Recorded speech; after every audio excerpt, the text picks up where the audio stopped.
В Якутске проходит научно-практическая конференция «Шаг в будущее» имени академика Ларионова. Мероприятие проводится с 1996 года и является основной площадкой для презентации результатов исследовательской и проектной деятельности учащихся в регионе. На конференции собрались порядка 1800 участников со всех уголков республики и регионов страны.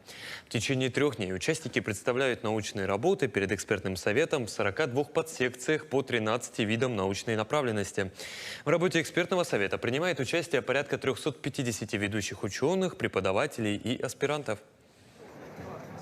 Это одно из самых масштабных, которые я видел. Масштабных по количеству предварительных участников. Вот первого вот такого уровня, когда мне назвали цифру где-то в районе 56 тысяч участников. И, конечно, то событие, которое происходит сегодня, оно мне где-то напоминает то, что я видел на ВДНХ, что сейчас Россия, вот выставка проходит, то, что проходит на международный салон образования. Но в детском контексте, конечно, это выглядит очень здорово.